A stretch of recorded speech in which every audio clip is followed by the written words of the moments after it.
Love this podcast? Support it and sponsor today. Simply head to ozcastnetwork.com for details. Connect with your potential customers wherever they are. Effective uses Comcast viewership data insights to combine advanced targeting capabilities with premium TV and streaming content, so you can deliver the best ad experiences to your audience no matter how they watch. Visit EFFECTV.com. Ozcast.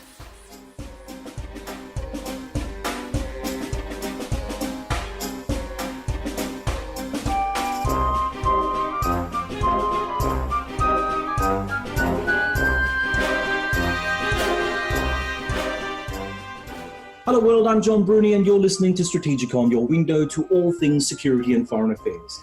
In this episode of STRATEGIKON, we are joined by our regular guest, Commodore Pat Tyrrell, OBE, Royal Navy retired, Chair of the SAGE International Australia Advisory Board, and SIA's Senior Non-Resident Fellow Global and Maritime Security, coming in live from Cornwall in the United Kingdom. Today, we will examine the ongoings in Belarus and the likely fate of Belarusian dictator Alexander Lukashenko. Will Putin's Russia be a silent and passive witness to unfolding events in this neighbouring country? We will then discuss changes to European security caused by the recent decision of President Trump to relocate US forces from Germany to Poland. And finally, to that other smouldering situation in Europe's southeast and the eastern Mediterranean between NATO members and longtime regional rivals Turkey and Greece. What's going on there? Joining us via Zoom in our virtual studio today is co-host David Olney. Hello, David. Good afternoon, John, and good evening, everyone. Our producer Tim Whiffen is on leave this evening, so I will be in the driver's seat. Oh my God. Anyway, before we start today's episode, I would like to remind listeners that STRATEGIKON can be found on the Ozcast Network, iTunes, Stitcher, TuneIn, Spotify, and on the SAGE International Australia website, www.sageinternational.org.au.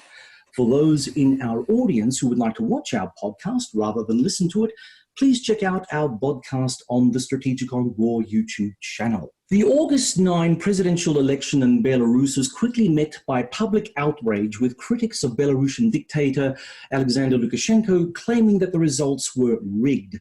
Mass protests have taken place in the country, and Lukashenko's grip on power in Minsk looks fragile. To what degree was Lukashenko a Putin puppet, Pat? Well, he was a sort of badly behaved pet dog, really. I mean, he used to he's one of those pet dogs that never does everything you tell him to do. He messes on the carpet occasionally. And I think Putin got a little tired of him from time to time. But he wasn't one of those people that Putin thought he ought to get rid of, because, if you liked, he belonged to Putin. As I say, it's a bit like your pet dog. You don't want to get rid of it, even if it does misbehave. Kind of like my cat. Yeah, probably exactly like your cat. Right, John. right. Yes. Yes. I had to make the tie back to an Abyssinian cat, for our audience, because my cat is an Abyssinian. He's very naughty. But anyway, that being beside the point. So Lukashenko is just like my cat Lockie. The only problem is your cat is smart. He knows when I get out the Nerf gun that everything is okay. So basically, if Lukashenko was a badly behaved, dare I say, rabid dog, maybe, I don't know. But the fact of the matter is that Putin has a stake in what goes on in Belarus.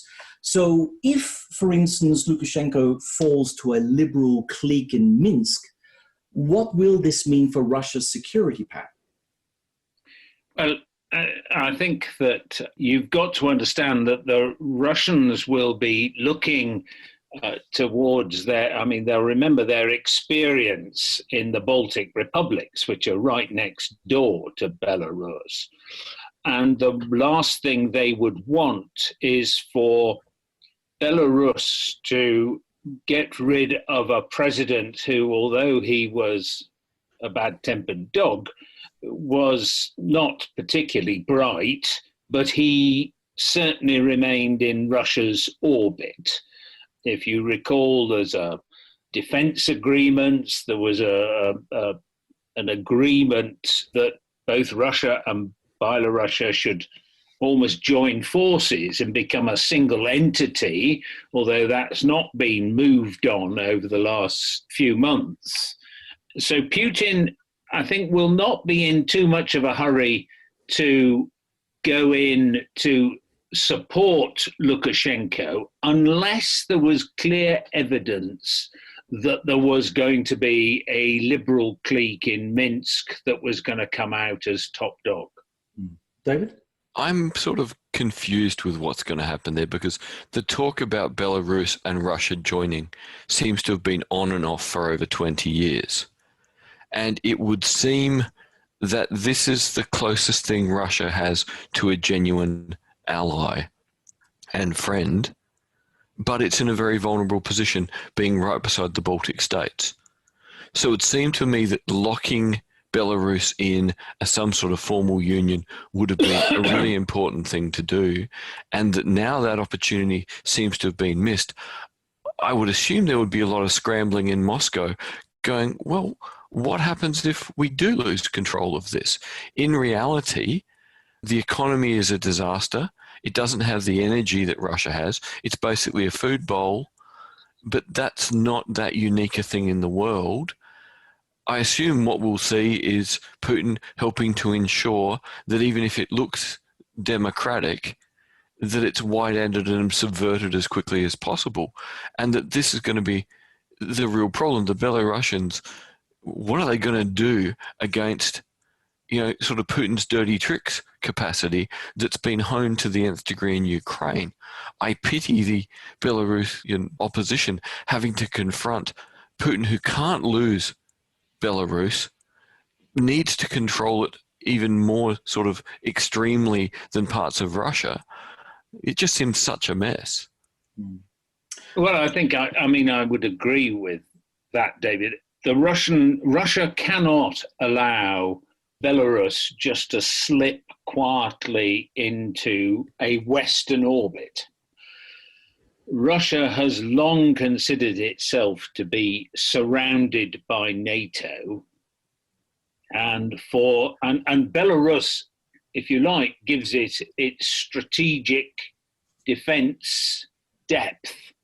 It removes the border of Russia by several hundred miles from the Baltic states, from the eastern borders of the Baltic states, by having this pliant state in there.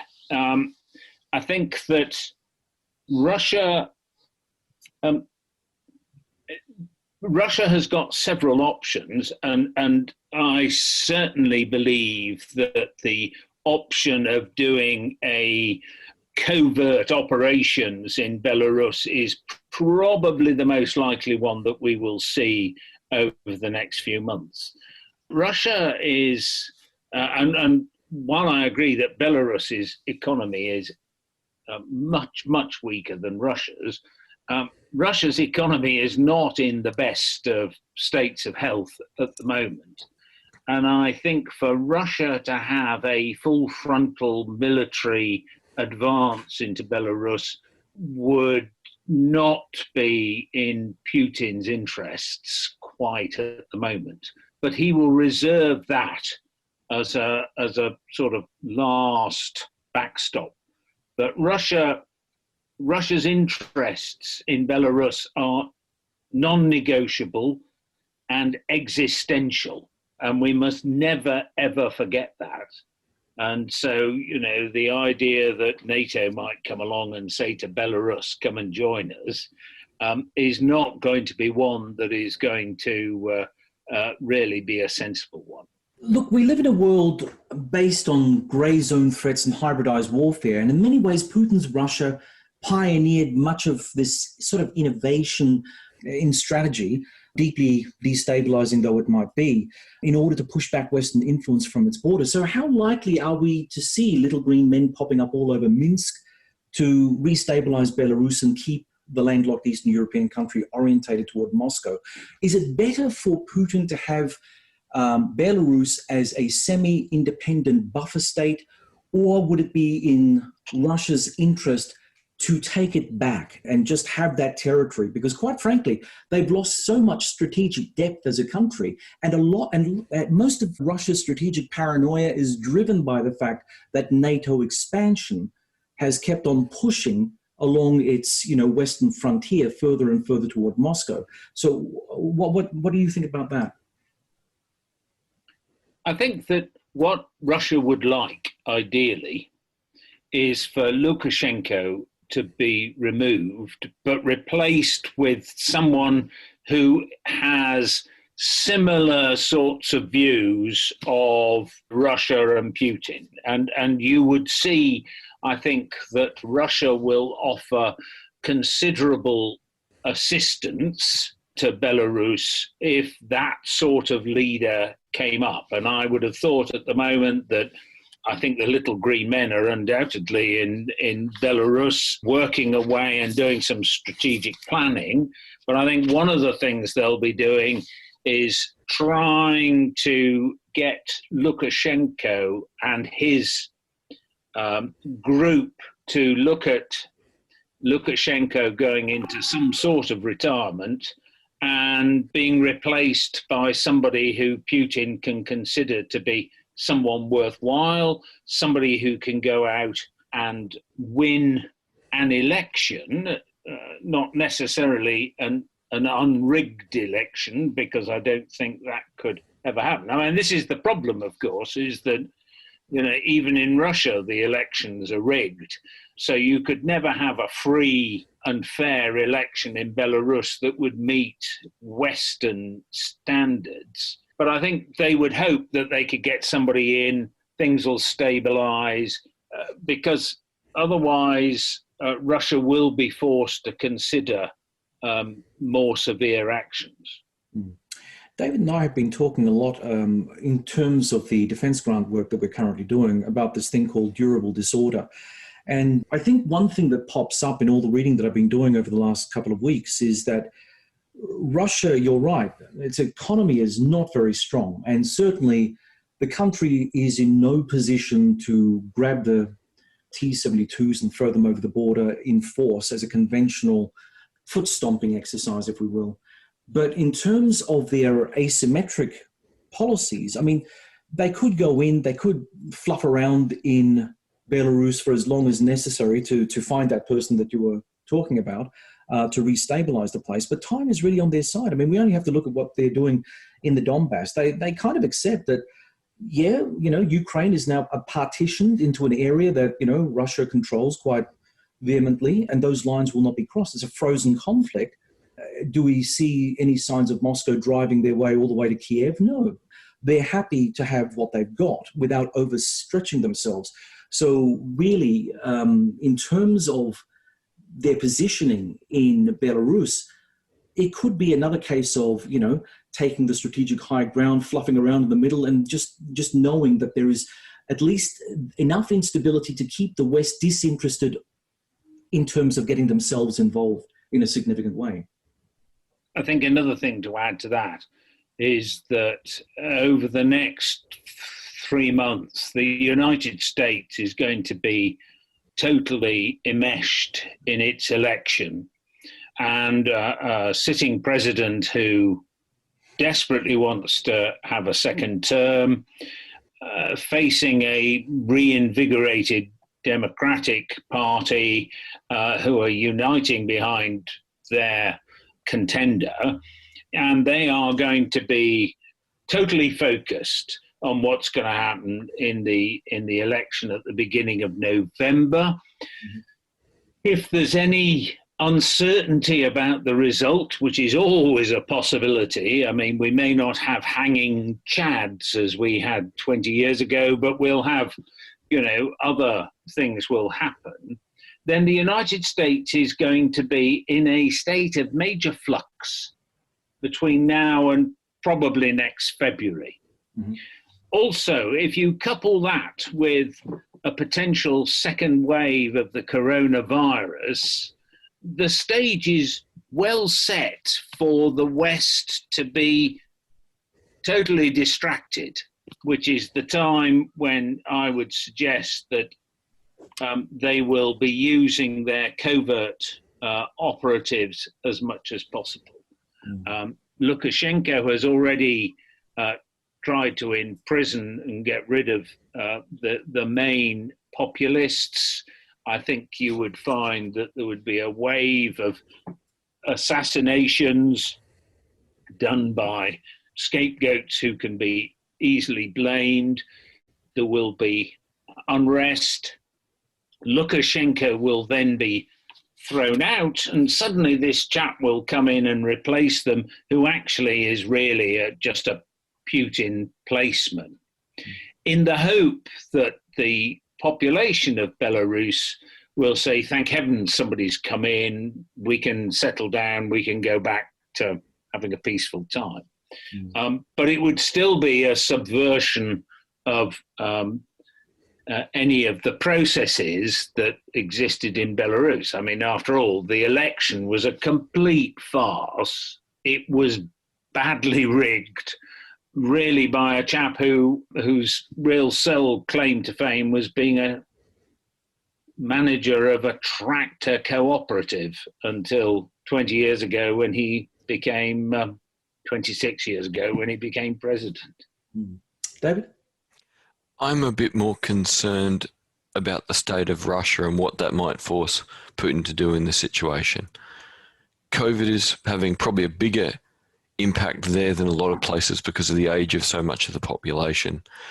You've got disruption around Vladivostok where it's becoming clear that Putin can pull a governor out, but he can't calm a population down that have no faith in Moscow. Economically, you could do the little green man in Ukraine, but you could also pour a lot of money into it. And historically, the Russians always knew that Ukraine was more or less happy to look west, or at least half the country was. Here you've got a bit of the country that's always looked to Moscow.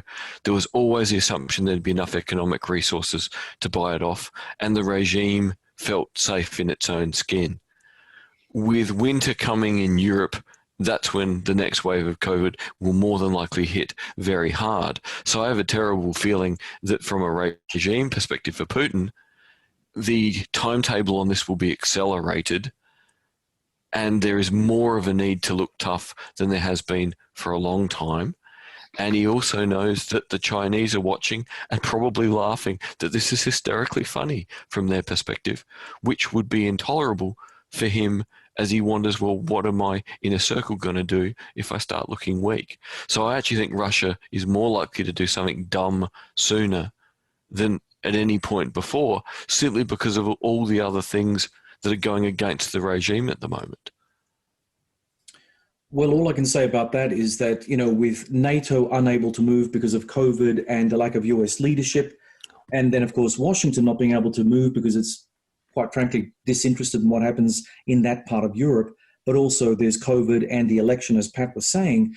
It's going to be interesting to see how Brussels gets on top of this. I mean, after all said and done, the Europeans have just gone through the whole Brexit thing. I think they're still reeling from that loss of Britain, but they're struggling to find a position for themselves to inhabit on the continent. Obviously, anything that starts unraveling toward the Russian border should fall under the mantra of the European Union. What is Brussels thinking about this? Do we know anything about that, Pat? Well, I think that the Brussels ability to think strategically is extremely limited at the moment. I think that Brussels and the European Union is going through its own economic traumas, and we're going to discuss part of that when we come on to look at the issues with Greece and the Aegean. And I think that Europe would find it very difficult on its own to be able to take serious action that would have any influence on what Vladimir Putin decided to do, or indeed what Lukashenko would decide to do. I think that there is a period, and I don't disagree with what David was saying there is a period of mayhem going on at the moment, partly COVID, partly economics, partly the US election. From the UK side, we've got the end of the transition phase for Brexit coming to an end in December. We're still trying to negotiate our major deal. Are we going to go on to the World Trade Organization tariffs? How are we going to do it? So there is a lot of uncertainty going on, which gives plenty of opportunity for Russia to decide to make a complete misjudgment. And the big problem about Russia making a major misjudgment is that, the worst thing that could happen in Europe at the moment is that Russia's economy collapses, because that is going to leave the room open for major conflict. And my big worry is not that we go into a European war for all sorts of good reasons. It's that we're forced into a war of conflict because nobody can work out how to do anything else. And that is the real problem that is going to happen. And from the West side, the best thing we could hope for would be for if you like, a more independent Belarus to emerge out of this with a leader that commands the popular vote. What we do not want is a group coming out in Minsk that immediately wants to join the European Union and join NATO, because that will exacerbate the situation wildly. And I think that, Russia it's a nation of ambiguities anyway, and those ambiguities are now surfacing in a way that is going to tear it apart if it's not careful. David was referring to what's going on in the Far East as far as Russia's concerned. There are issues going on in the Arctic from a strategic point of view. Although, incidentally, I did see that Trump wanted to swap Puerto Rico for Greenland, which I thought was a strategic genius stroke. Well, you and I both know that the Danes would love to have Puerto Rico because, they like the sun. Yes. Well, they've got so much in common with Puerto Rico. Absolutely. So, Viking longboat races in the Caribbean. Yes. You're listening to Strategikon, your window to all things security and foreign affairs. This episode's musical interlude comes courtesy of Lucas Day with his track Lay Down Your Arms. If you like what you hear, you can find more on Facebook, Apple Music and Spotify with the links in the episode description.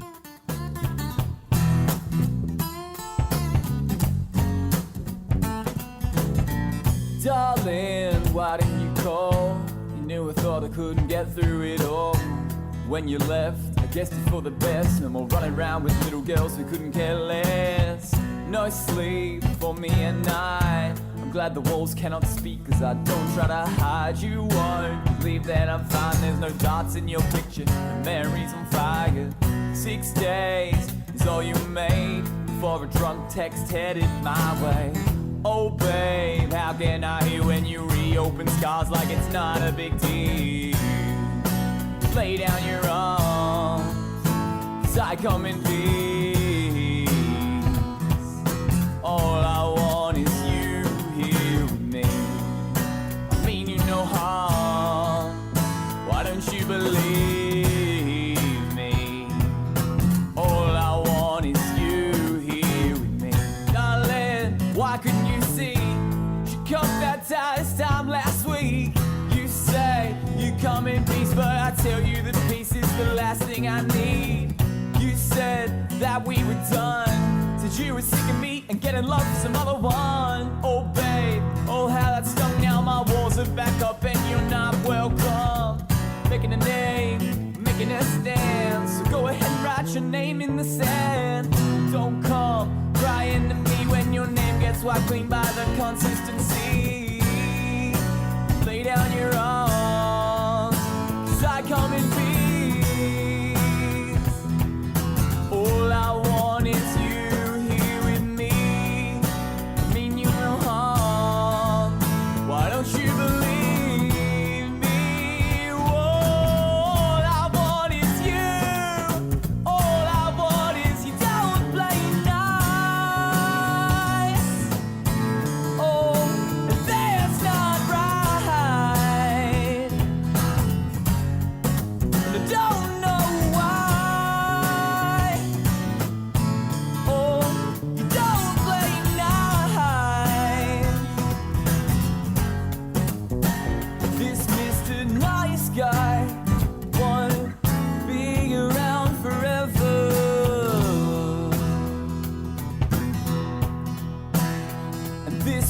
the nice guy won't be around forever.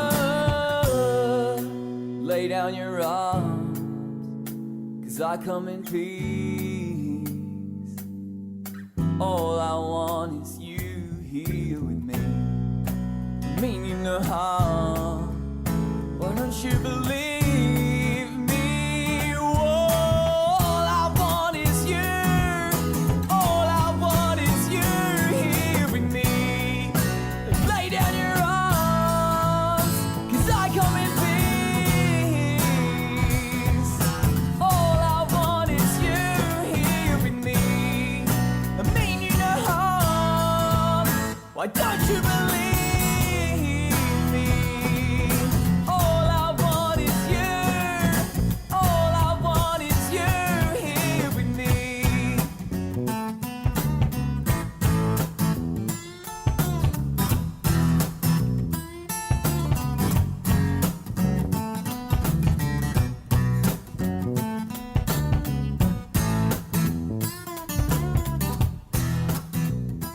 Lay Down Your Arms by Lucas Day.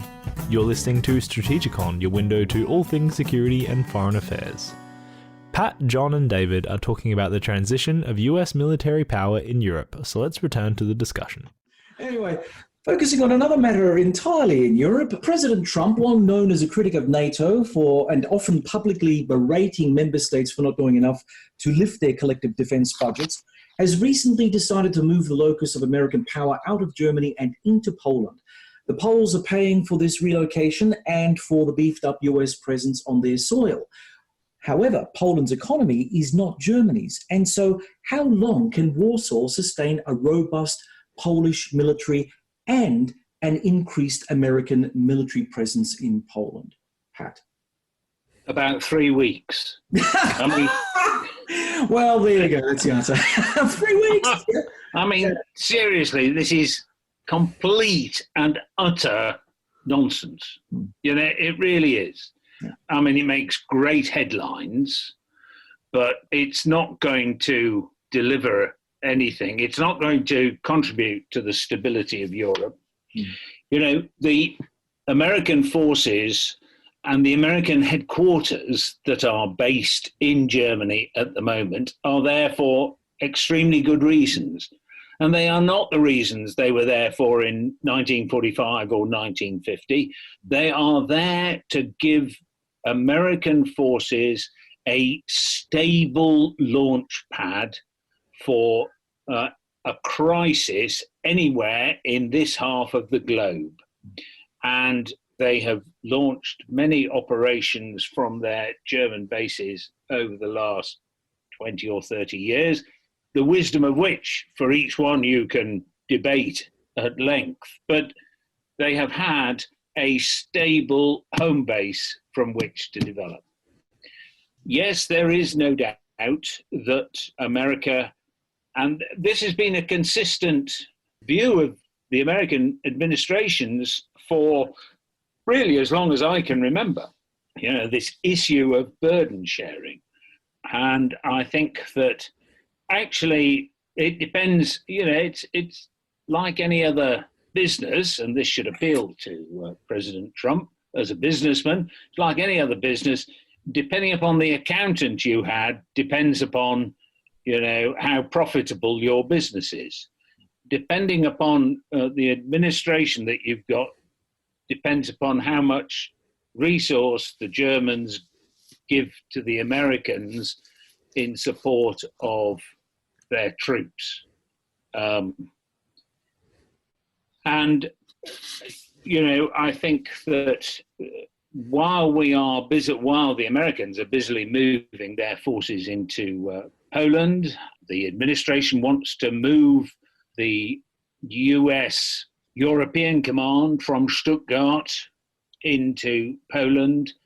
This is more mayhem that is going to be caused. This is going to be more opportunity for us to, you know, miss the pass when the ball comes in our direction, because, you know, we're too busy setting up the new headquarters and we're too busy moving the troops and doing whatever. I think also it's another poke of the stick in the direction of the Russians. The Russians are quite happy with where the Americans have their headquarters. I think most people are quite happy with where the Americans have their headquarters.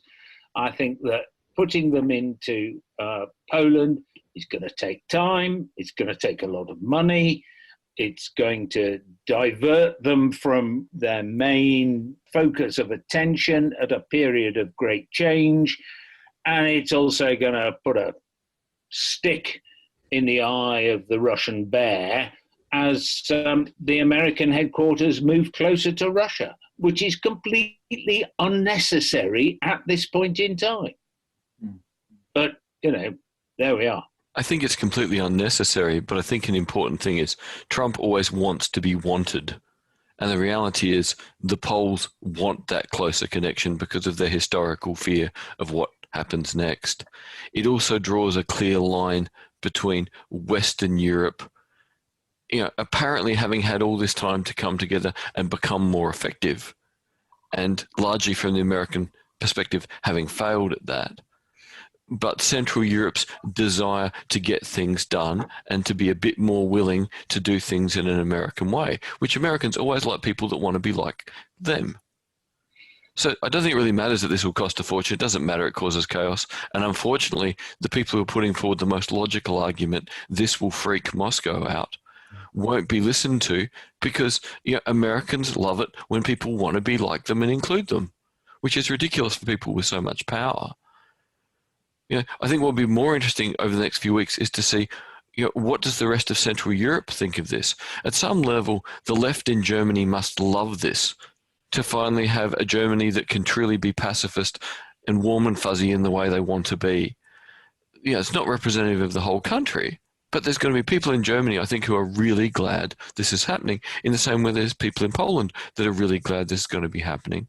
And there could be some very interesting changes in perspective and tension between traditional Western Europe and modern Central Europe over this.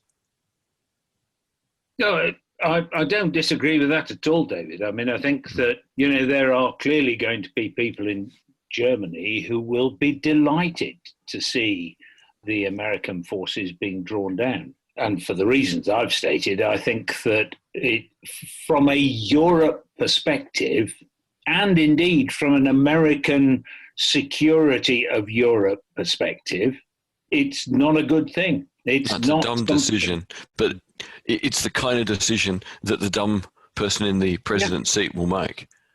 Yes. I think. I quite understand why it got made because this makes a certain president look really, really attractive in Poland. The interesting thing about this whole notion of changing the focus of American power from Germany to Poland is that, as we had just said, it's going to take some time. So if the political polls are anything to be believed in the United States and Joe Biden wins in November, can he not simply just reverse this decision? I mean, there'll be enough people in the Pentagon who would have red flagged this as a policy prescription by Trump anyway, and would be quite happy to stay where they are in Germany. I mean, there will be political ructions with between Warsaw and Washington, no doubt, if that reversal were to come about. But nonetheless, as you say, Pat, the idea of packing up all this deeply ingrained, military edifice and then transposing it across the border into another country with, totally different methodologies and languages and so on and so forth, after having spent much of its time in Germany getting to know that country, that's going to be really chaotic. And I think it's really the lesser of two evils in many ways if Biden could make this decision. Yeah, I think if Biden is sensible, what he'll do is he'll go ahead with the move of 6,000 or 8,000 US forces into Poland, which actually from a point of forward deployment is quite good, but your headquarters would remain in Stuttgart. I mean, that's the big problem, is when you start moving a headquarters. Yeah. Because except when you're in time of conflict, when your headquarters is moving with your main bulk of your forces, you set up a main headquarters in peacetime, and there's a lot of infrastructure involved, which, even with the best will in the world, is going to take you a reasonable amount of time. I mean, it's not going to settle down for 2 or 3 years when you're moving this headquarters. So I think that, what a new administration might do is say, no, keep the headquarters where they are in Stuttgart, and we'll move, perhaps an air wing, or we'll move a regiment here or a regiment there and move them into Poland. Poland's an interesting player in Europe because, of course, wedged between northern Poland and southern Lithuania is the Russian enclave of Kaliningrad. And, one would think that if the Americans, if Trump were to see this whole process through, as chaotic as it appears to be, obviously the Russians will try to, dare I say, freak out incoming American forces by putting more Russian troops in Kaliningrad, probably more missile batteries as well, which is going to kind of destabilize Poland because, unlike having everything based in Germany, Poland was the buffer for the West to keep the East out. But if all of a sudden the Americans are smack bang in the middle of Poland, they're going to have to contend with the fact that you've got a potentially pro-Russian Belarus next door once that situation has been solved. And then you've got the Russian enclave of Kaliningrad that's going to be armed to the teeth and designed to destabilize whatever it can because, of course, seeing so many American forces in relatively close proximity to Russian territory is going to raise the hackles in the Kremlin, I would imagine. Well, it's interesting if we were having this discussion on, whatever the 1920s version of Zoom was, we would be talking about the crisis with the Danzig corridor. It's it has everything old is new again. Yes. It's just that the ethnicity of the people in the area, under Stalin, he sent an awful lot of Russians to go and settle what is now Kaliningrad. And it's one of the realities of life, and it's a reality that NATO, for example, has certainly got used to. It is undoubtedly now it's got an awful lot of Russian weaponry in it, but it's a bit like in the Cold War. I can remember going into West Berlin during the Cold War, and being told about the proposed defense of West Berlin and how the French, the Americans and the British were going to defend West Berlin. Well, in reality, the Soviet shock troops would just have surrounded West Berlin and starved it out. And that's exactly what I think would happen with Kaliningrad. You've just got to be careful of what happens with the nuclear weapons that are stored in Kaliningrad. Yeah. And that is, that's going to get the attention of strategists and politicians alike. Well, turning our eyes to the next European security crisis, the competition for oil and gas resources in the Eastern Mediterranean, specifically the Oryx exploration area, about halfway between Turkey and Egypt as the crow flies, is rapidly becoming another security problem for the European Union and surrounding countries. The Oryx exploration area has allegedly trillions of dollars worth of undersea fossil fuel resources and is rapidly becoming a flashpoint between Turkey on the one side with Greece, Cyprus, and Egypt on the other. How likely are we to see major naval confrontations or a shooting war develop over ownership of this maritime space, Pat? I think that the tensions that are building up there are probably the worst that we've seen since the Cyprus crisis. And if we recall the Cyprus crisis, that's remained a thorn in relations between Greece and Turkey. and has been something. I mean, the United Nations still has a peacekeeping force in Cyprus, even today, keeping the Turks in the north and the Greeks in the south apart. This was always going to happen. This was sort of inevitable once the unstitching of the Ottoman Empire, which started in the 19th century, with the Greece moving out of the Ottoman Empire, and of course all those areas where the Greeks lived, including islands that are barely offshore of Turkey. Suddenly the Aegean, of course, is a Greek sea. And so you've already built plenty of potential for tension.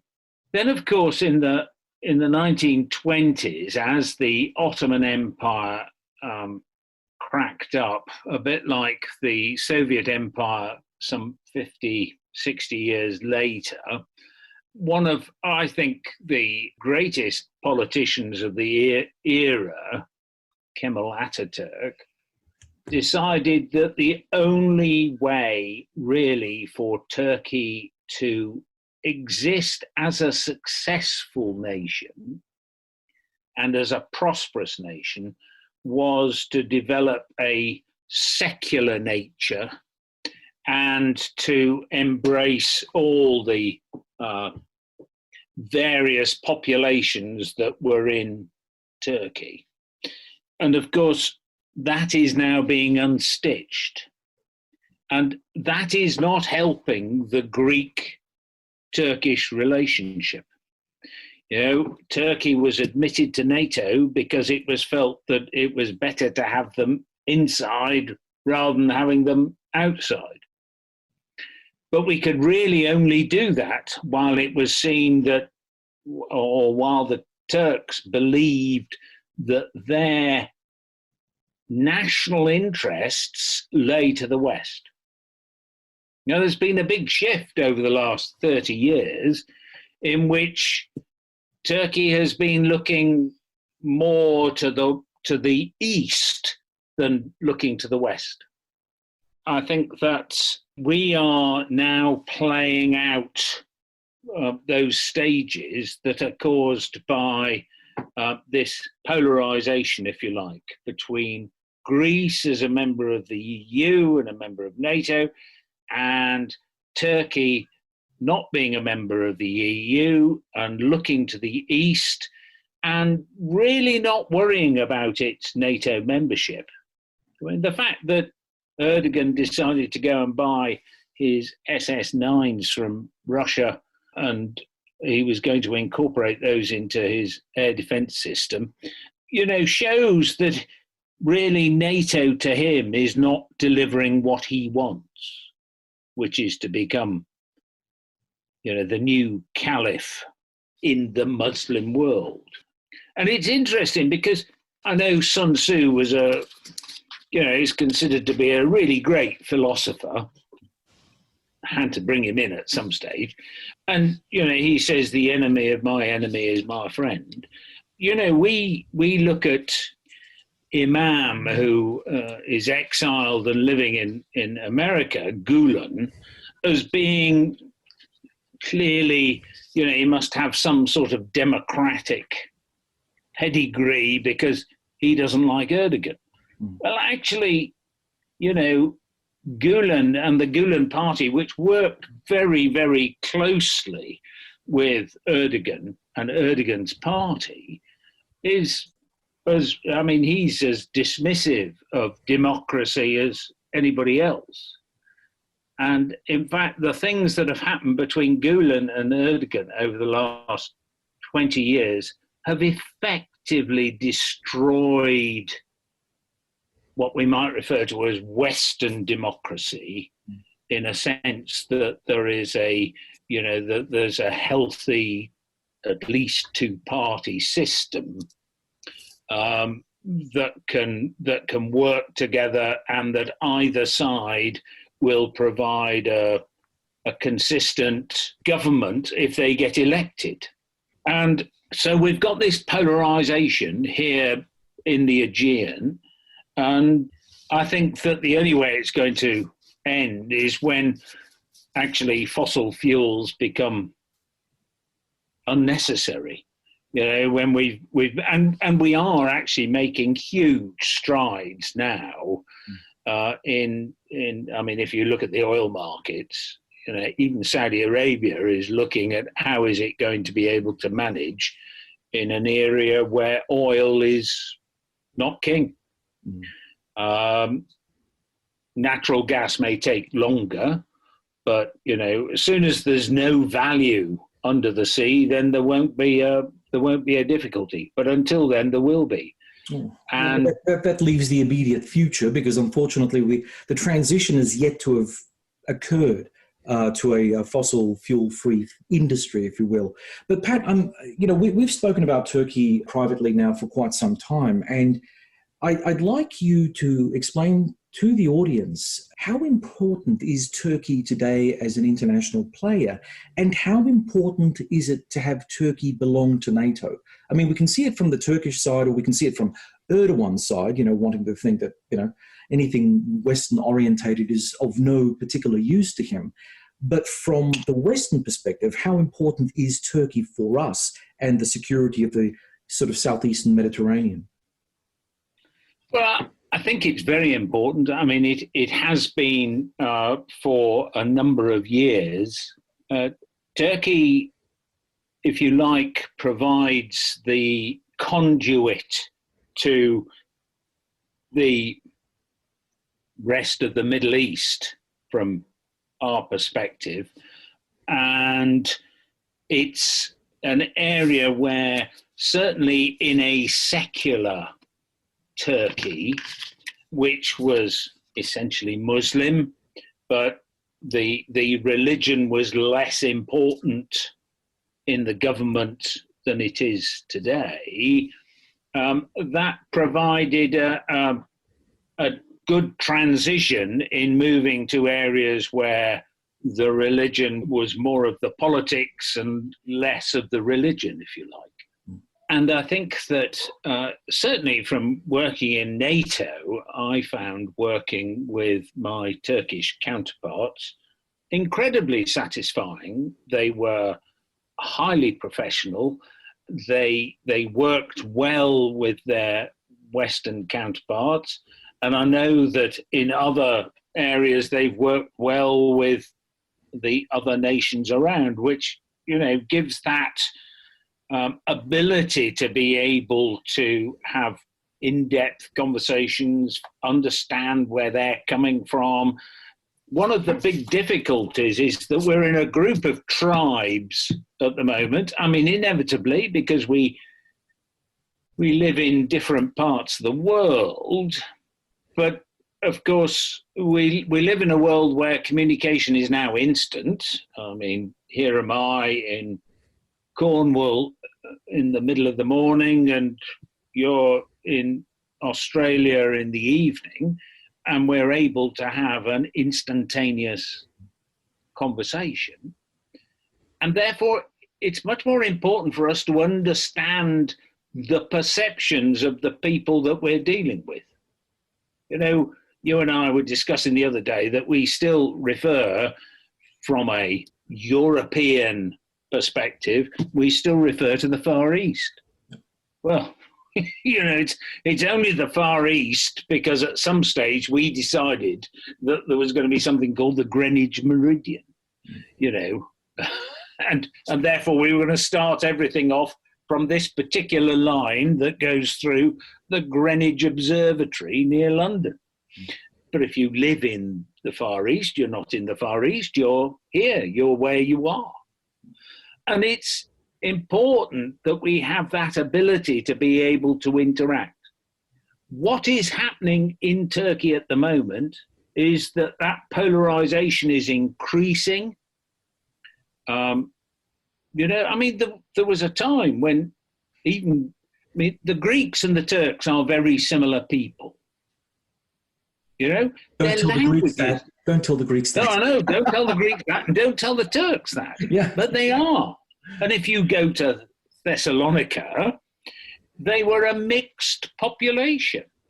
And it was only as Greece moved away from the old Ottoman Empire that it became Greece. Mm. And it's important that we can relate to the perspectives of other people. And the problem that we have at the moment, and it's not just from a Muslim perspective, it's from the far-right Christian perspective in the United States. You know, there is a view that my view of the world is the right one. And normally they add, because God has said so. You know, and I have to say that, you know, God clearly has all sorts of different and at times conflicting views of the world, which, you know, if there is a God, I don't think he would. But let's go down that route.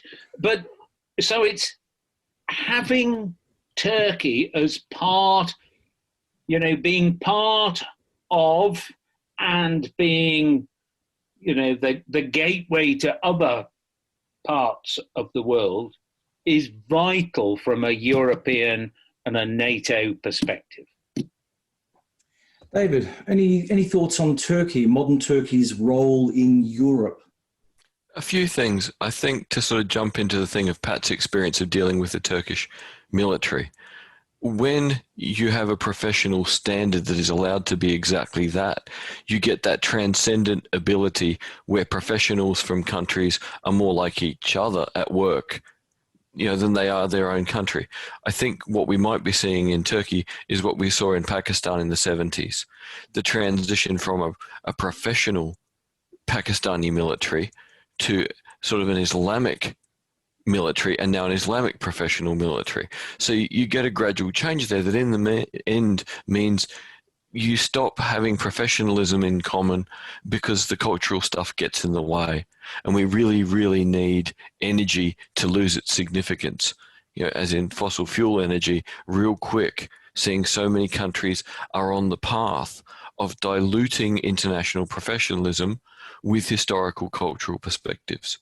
And I suppose just the other thing to add is all the times we sit and talk about James Robinson and Darren Acemoglu, really what we're seeing in Turkey is they've never managed to create inclusive institutions and effective rule of law. No matter what happens, extractive institutions remain normal, and enough of the population are always losing out and can see they're losing out. So populism, you know, and populism based on historical cultural perspectives is always an easy sell to the population. Then there's also the other aspect as well. And I was having this discussion with a friend of mine the other day about Turkey, funnily enough, and talking about NATO and its expansion into the sort of Middle Eastern domain. By having brought Turkey into the tent, you are effectively making Turkey's internal and border problems your problem as well. I mean, we've seen now how the Turks are intervening and interfering within the Syrian battle space. We've seen them go after Kurds in Iraq. It makes for a very strange bedfellow when you have this entity, Turkey, whether secular or religiously based, doing things that are not congruent with NATO standards and the strategic culture of Western states. You know, we have an expectation that we do not oppress minorities, whereas in Turkey, they take a different view. You have a sizable minority, it needs to be stomped on because there is a likelihood of terrorism, there's a likelihood of, you know, further radicalization, and also there's the cross-border issue as well.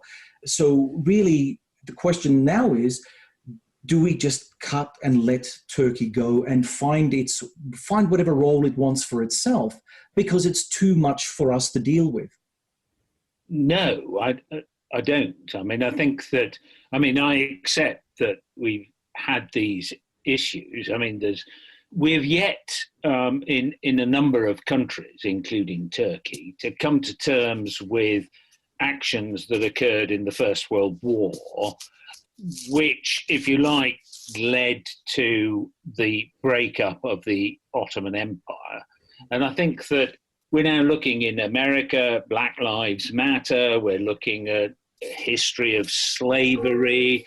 We've got a number of statues being pulled down here because they may or may not have been slavers. And it's important that societies come to terms with where they've come from before they can really be comfortable in the skin they are in at the moment. I'm not saying we should actually spend too much time. I don't think we should go and necessarily, apologize and recompense those who feel they've been damaged, because actually a lot of time has passed. But I think we can, sit and acknowledge where there were atrocities, for example. So for the British in India, there were a number of atrocities that were conducted, and we need to be quite open that they were conducted, and they were things that shouldn't have happened then and certainly would not happen now, and we express regret for the fact that they happened. But what we shouldn't be doing is breaking up organizations.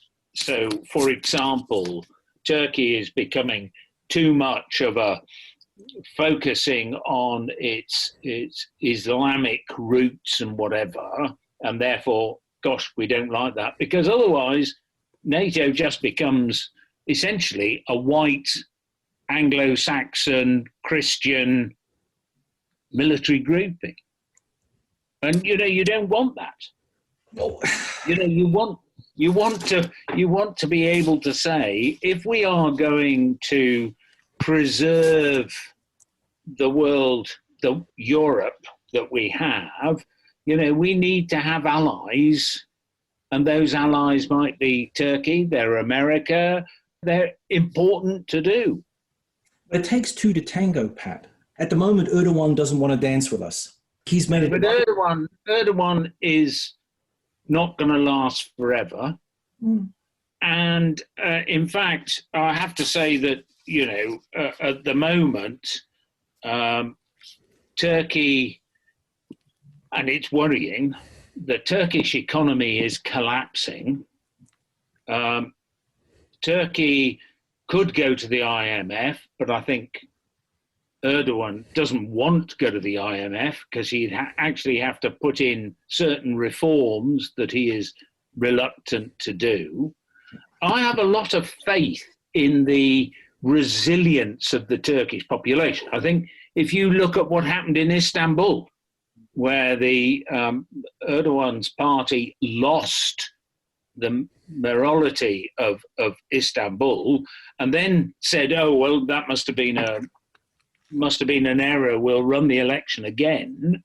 Actually, the opposition candidate won again handsomely.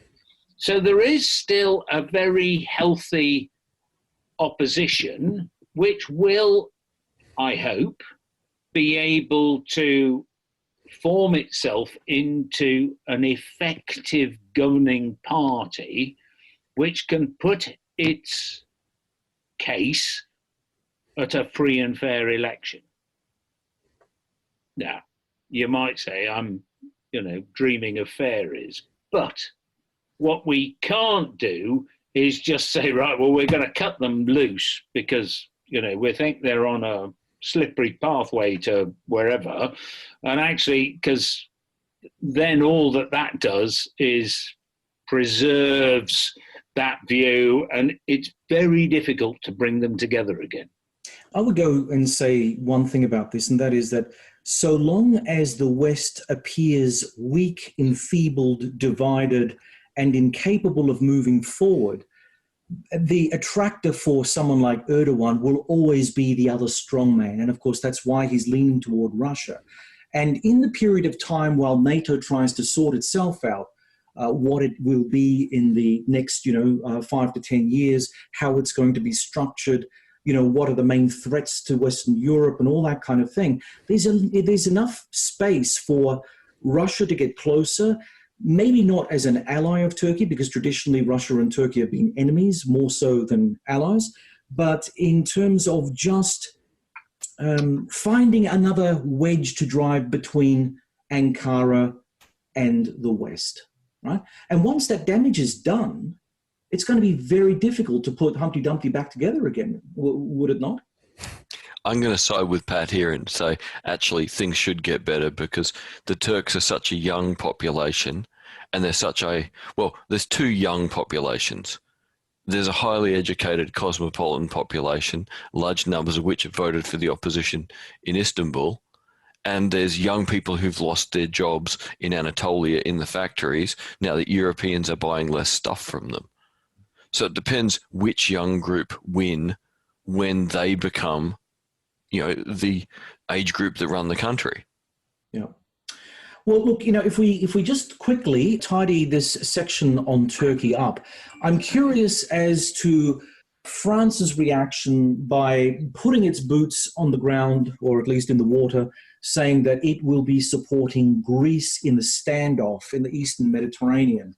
This obviously is a sign of escalation.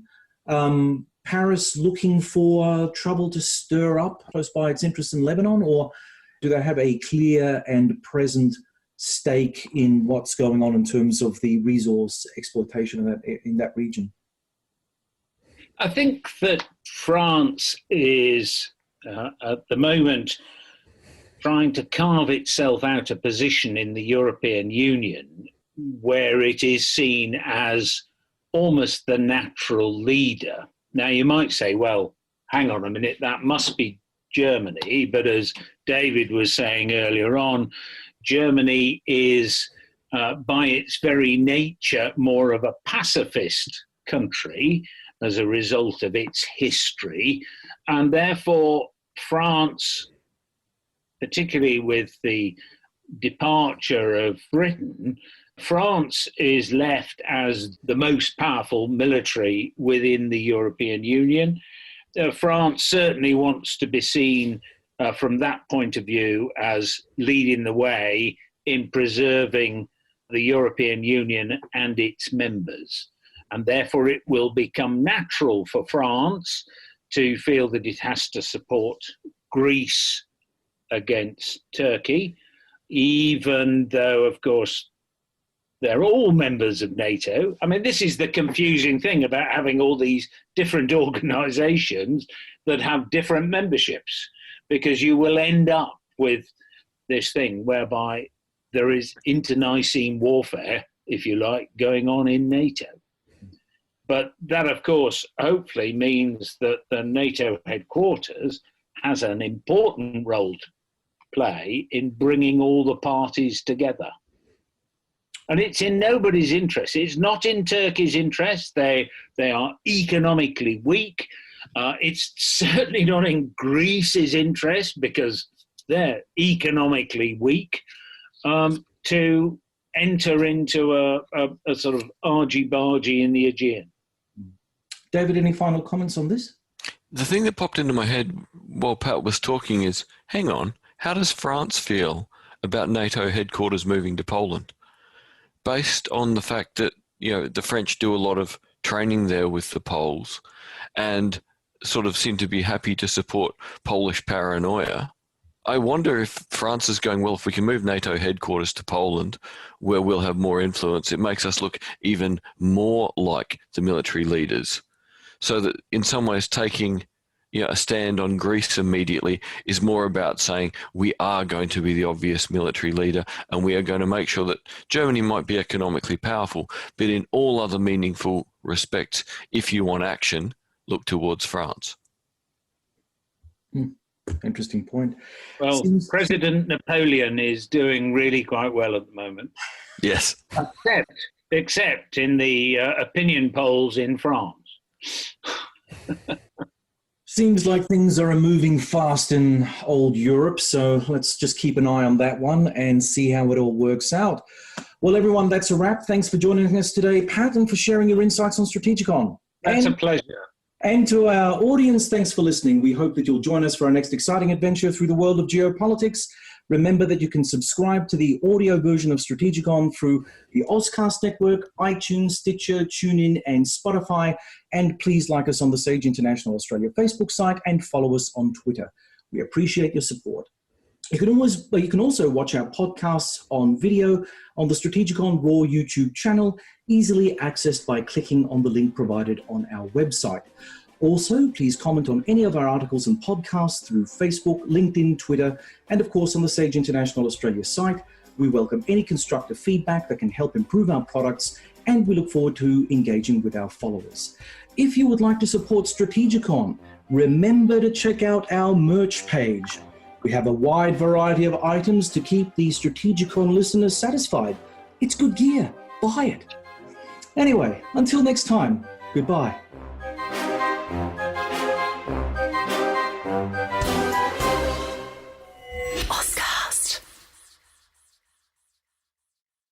Connect with your potential customers wherever they are. Effective uses Comcast viewership data insights to combine advanced targeting capabilities with premium TV and streaming content, so you can deliver the best ad experiences to your audience no matter how they watch. Visit EFFECTV.com. Love this podcast? Support it and sponsor today. Simply head to OzcastNetwork.com for details.